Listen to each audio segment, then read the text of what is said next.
नमस्कार, just TV देख रहे सभी दर्शकों का बहुत बहुत स्वागत है। मैं हूं आपके साथ गीत उदय सैनी और इस वक्त आप देख रहे हैं जस्ट हिंदी का ये प्रोग्राम जिसका नाम है डिकोड द कोड्स। आइए करते हैं शुरुआत और सबसे पहले हर बार की तरह आपको रूबरू करवाएंगे उन 3 खास कोड से जिन पर हम बात करने वाले हैं और उन कोड्स को हम डिकोड करेंगे, उनके हर पहलुओं को जानेंगे आज के डिकोड द कोड्स की। शराब घोटाले से जुड़े मामले में दिल्ली के मुख्यमंत्री अरविंद केजरीवाल को राउच एवेन्यू कोर्ट ने समन भेजा। ईडी की अर्जी पर यह समन भेजा गया। कोर्ट ने अब केजरीवाल को 16 मार्च को पेश होने को कहा है।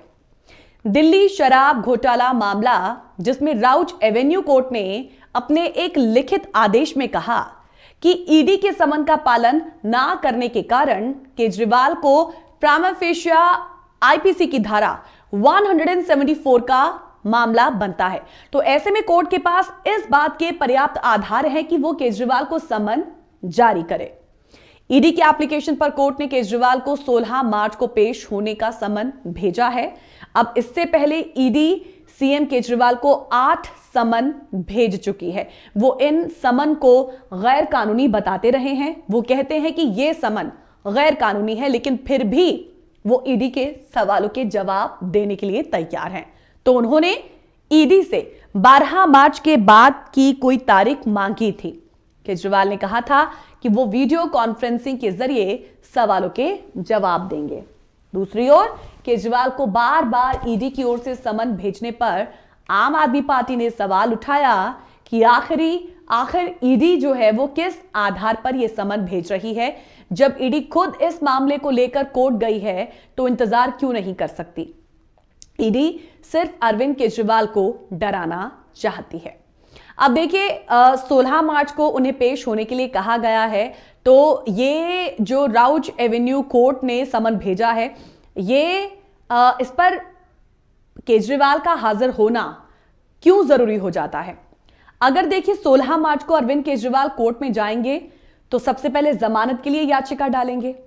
अगर जमानत मिल जाती है तो केजरीवाल को थोड़ी सी आजादी मिल जाएगी। अगर ऐसा नहीं होता है तो ईडी तुरंत वहीं पर गिरफ्तारी कर लेगी, क्योंकि जांच का हिस्सा ना बनना इनके लिए सबसे बड़ी मुश्किल की राह है। पुलिस कस्टडी में लेकर पूछताछ करने के लिए कोर्ट से दरख्वास्त कर सकती है और कानूनी प्रक्रिया में सहयोग ना करना ही शायद केजरीवाल की गिरफ्तारी का रास्ता बनना माना जा रहा है। ईडी के समन के बाद उपस्थित यदि वो नहीं हुए और बाद में कोर्ट को एक्शन लेते हुए समन भेजना पड़ा तो ये एक बड़ा आधार माना जा सकता है। अब जहां तक अब तक के रवैये की बात है, देखिए इन समन्स को लेकर आम आदमी पार्टी सीधे तौर पर केंद्र सरकार पर निशाना साधती है, बीजेपी पर निशाना साधती है। देखा जाए तो देखिए जब देश के प्रजातांत्रिक रूप से निर्वाचित मुख्यमंत्री, कोई भी मुख्यमंत्री ले लीजिए, उसी प्रजातंत्र की एक संस्था के द्वारा नोटिस जारी होने के बाद जब नहीं जाते हैं और भेजे गए समन का उल्लंघन करके ना जाना एक बेहद ही शर्मनाक स्थिति बनती जा रही है। आप देखें कि राज्य और देश में कानून ही सर्वोपरि होता है, इससे बढ़कर कोई नहीं होता। समन के बाद भी केजरीवाल का ना जाना कहीं ना कहीं अब यह संदेश जरूर दे रहा है कि कहीं ना कहीं वो खुद को शायद अब कानून से ऊपर मान रहे हैं। देखिए केजरीवाल का मानना है कि जो समन भेजा गया है वो गलत है, लेकिन समन गलत हो या सही, लोकतांत्रिक राज्य में उस किसी संस्था द्वारा जब नोटिस भेजा जाता है तो उस राज्य के व्यक्ति के अनुसार दायित्व तो यही होना चाहिए एक आम आदमी का भी। और जहां तक आप एक पब्लिक फिगर है, सीएम है, तो उस वक्त आपका दायित्व यह होना चाहिए कि जांच की स्थिति में सहयोग करें। तो ये एक अनफॉर्चुनेट सी सिचुएशन है कि केजरीवाल ईडी के समन को गैर कानूनी बताते हुए 8 समन के बाद भी हाजिर नहीं होते। लेकिन क्या ये केजरीवाल का निर्णय सही है कि समन सही है या नहीं? क्या उनको यह अधिकार है कि वो ये तय कर सकें? संविधान के अनुसार तो हर एक अंग है, जुडिशियरी है, वो काम करेगी तो बताएगी कि समन वैध है या अवैध।